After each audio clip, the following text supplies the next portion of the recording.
Merhabalar. Size güzel bir haberim var. Homeopati hasta okulu başlatıyorum. Biliyorsunuz bir süredir YouTube kanalımda birçok hasta okulu yapıyorum.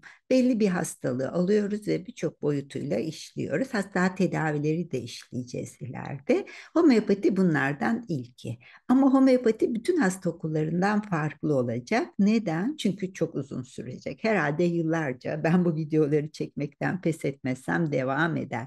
Niçin? Çünkü homeopati çok derin bir konu. Hem bir tedavi yöntemi ve hem hastalıklar hem tedavi başlı başına e, Dünya Sağlık Örgütü bir akupunkturu bir de homeopatiyi bilim dalı olarak kabul ediyor. Başlı başına bir bilim.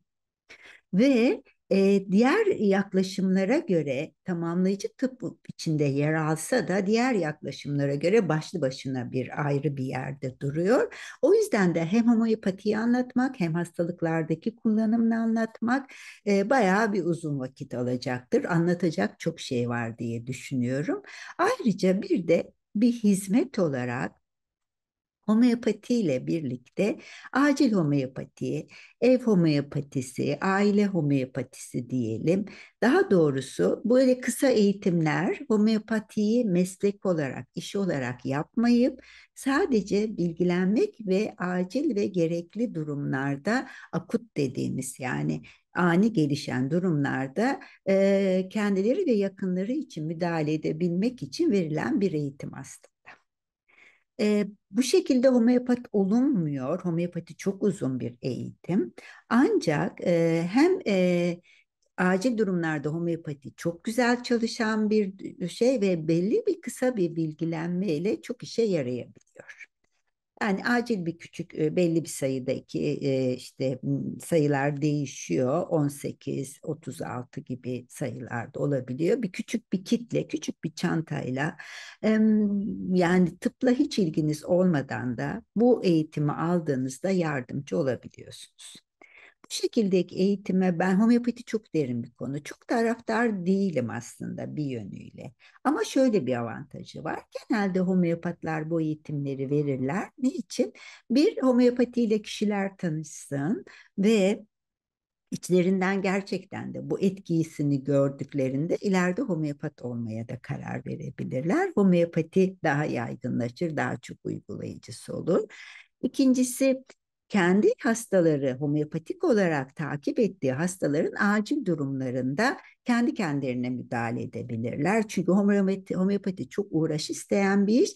Takip ettiği hastanın acil bir durumda düştü, işte burnu aktı, nezle oldu, bir yerini yaktı, benzeri durumlarda homeopati aramadan da kendi kendilerini çözmelerini sağlar. Çünkü homeopatinin çok vakti olmuyor kronik ve ağır vakalarla uğraşırken. Böyle bir avantajı da var. Üçüncüsü hastaları homeopatik olarak tedaviye alan hastalar homeopatiyi kendileri de bu bilgilenirlerse ki burada hem acil ilaçların ilaç diyoruz remedi aslında da hani acil kullanımlarını bilirler. Şimdi homeopati hakkında bir bilgilenme nedir bilgilenmesini de sağlamış olunuyor bu eğitimlerde. Bu eğitimleri duyanlarınız vardır. Bayağı bir yaygınlaştı. Ben bunu zamana yayarak ve bu eğitimleri alan kişiler de izleyebilirler. Daha çok bir bilgilendirme amacıyla vermek istiyorum. Amaç ne? Homeopati farkındalık yaratmak. Bu çok şey konuşacağız ve o yüzden de yıllarca sürer diye düşünüyorum. Peki bu homeopati yolculuğum ben bunun neresindeyim, nereden çıktı diyeceksiniz. Aslında ben 2004 yılında ilaç tıbbını bırakmaya karar verip önce bir Ocak ayında bir arayışım vardı. Dedim bir 6 ay deneyeceğim dedim. O zamanlar bu tür şeyler çok bilinmiyordu. Deneyeceğim. Birikmiş param da var. Ben de bilmiyordum. Çünkü hani klasik olarak, klasik hastane hekimi olarak başarılı bir konumdaydım. O zamanlar biraz böyle şeyler hani şarlatanlık gibi falan da görülüyor. Homeopati zaten duyulmuş değil daha. İşte akupunktur falan biliniyor sadece. Bu Maceraya başladım. Nisan ayına kadar işte akupunktur nöral terapi eğitimleriyle başladım. Nisan ayında karar verdim. Artık ben ilaç hekimliğine dönmeyeceğim. Bu yolda ilerleyeceğim diye. Homeopatiyi de duymuştum. Aynı yıl içinde hamile kaldım ve devamında çocuğum oldu ve çocuğumu homeopatiyle büyütmek istiyorum ama o ara İzmir'de homeopati yapanlar varmış, haberim yok. Ben homeopati eğitimini alabilecek konumum yok. Yurt dışına o ara küçük bebeğim var. Gidemem eğitim için. Bu arada sevgili Günnur kulakları çınlasın çok sağ olsun. Yunanlı homeopatlarla oluşturarak homeopati derslerini İstanbul'da başlattı. Benim oğlum da küçük daha. Ben de o eğitimlere başladım. Açık söylemek gerekirse ilk olarak çocuğum için başladım. Farklı eğitimler aldık. O eğitimi tamamladık. Sağ olsun komşu ülkeden çok destek oldular. Daha sonra başka işte benim Alman hocam Gudrun başka eğitimler. Ben bu arada tamamlayıcı tıbbın diğer unsurlarıyla çalışmayı devam ederken homeopatiyi hem kendim için homeopati hocamdan alıyorum. Oğlumun homeopatisine devam ediyorum ve eğitimlere devam ediyorum. Buraya geldim. Çok ağır vakalarla çalışıyorum biliyorsunuz. Kronik ve ağır vakalarla çalışıyorum. Bir noktaya geldim ve yani homeopati çok güzel, inanılmaz bir şey. Yani hanımın homeopatinin kurucusunun iyileştirme sanatının organonu kitabı 2008, 2009, 2010'larda başucu kitabım gibi. Yani oradan birkaç paragraf okumadan uyumuyorum gibi bir şey ve gerçekten onun hastalık gözlemleri de yaklaşımına, hekimliğine hayranım.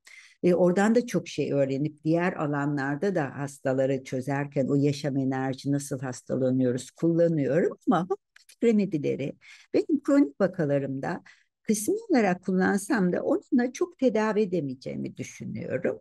Ve bu arada postürolojiyi biliyorsunuz çok fazla anlatıyorum. Yolum onlarla çok uğraşıyorum. Bir ara bir uzaklaştım. Yani homeopati eğitimlerine ara verdim. O arada İngiltere'ye gittim. İngiltere'de birçok şeyle uğraşıyorum derken hatta orada da homeopati çok takip etmek istemiyorum ama orada birçok göç etmiş aile var. Küçük çocukları var. Hastane ellerinin altında değil Türkiye'de gibi. Onlara bir gönüllü bir homeopatik çocukları için homeopati eğitimi falan verdim. Hatta benim böyle geniş bir şeyim vardı. Evimin bir şeyi. Orada oturduk kocaman bir yemek masası vardı. Oturduk böyle onlara anlattım falan. Sonrasında hatta çok homeopatlık yapmayı düşünmüyorum diyordum. Hani yaptığım diğer şeyler çok önemsiyordum.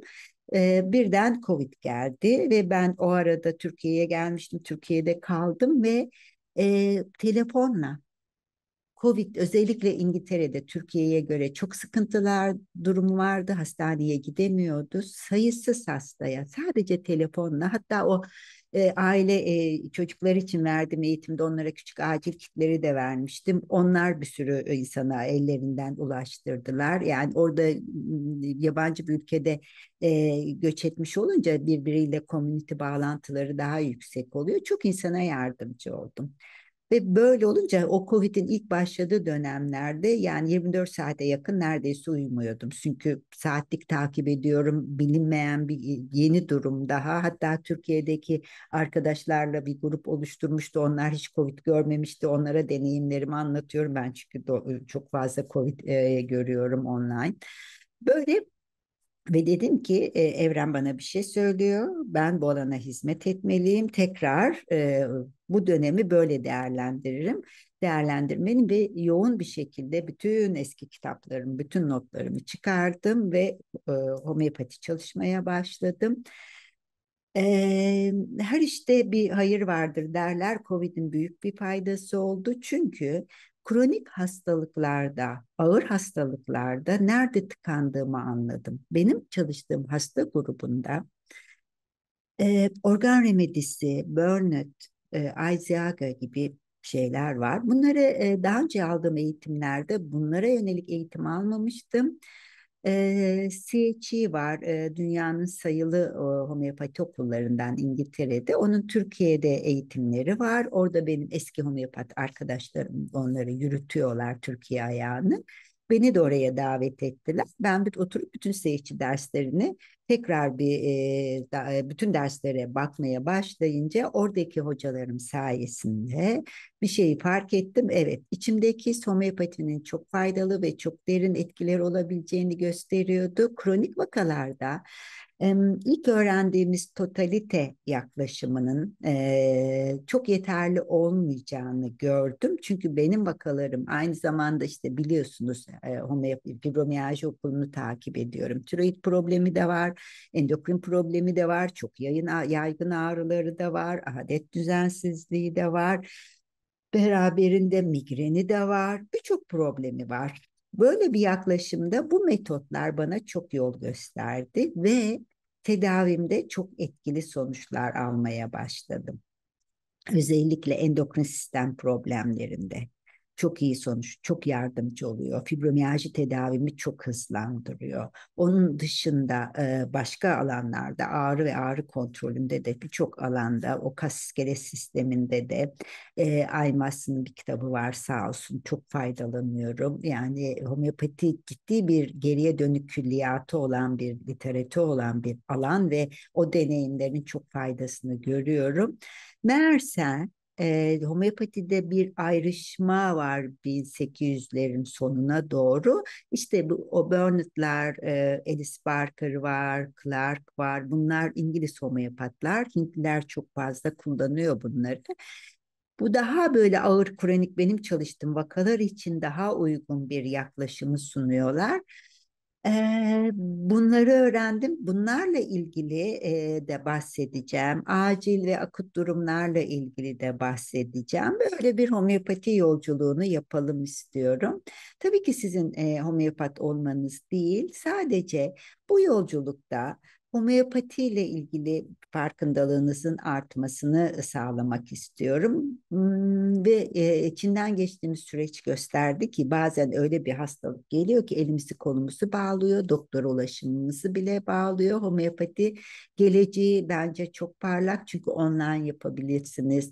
Hastayı dokunmak, ellemek zorunda değilsiniz. Belli testlere ihtiyacınız yok. Hastanın o andaki yaşam enerjisinin, hastanın verdiği tepkileri, işte yani en bildiğim şey ateşi ağrısı gibi şeylerdir ama işte o andaki terlemesinden tutun da ağrının şekline, o andaki yeme içmesindeki değişime, uyku değişimine, vücudunun verdiği tepkilerin hepsine bakarak yaşam enerjinin homeopatik bir değerlendirme yapıp uygun remedi seçilebiliniyor. Bu şekilde çok uzaktan da insanlara yardımcı olunabiliyor. Hatta benim için bir artısı da bu noktadaki elimin birazcık daha rahatlamasıyla bir şekilde şehir dışında olan, burada olmayan, maddi olanakları İstanbul'a gelmeye olanak vermeyen hastalarıma uzaktan bile online olarak çok daha ucuza mal oluyor hastaya da bana da. Online olarak da yardımcı olmayı sağladı. O nedenle homeopati alanına da hizmet vermek istiyorum. Bilgilerimi sizlerle paylaşacağım. Bundan sonra böyle her çarşamba homeopati okuluyla ilgili bir videoyu yüklemeye, size bir şeyler anlatmaya çalışacağım.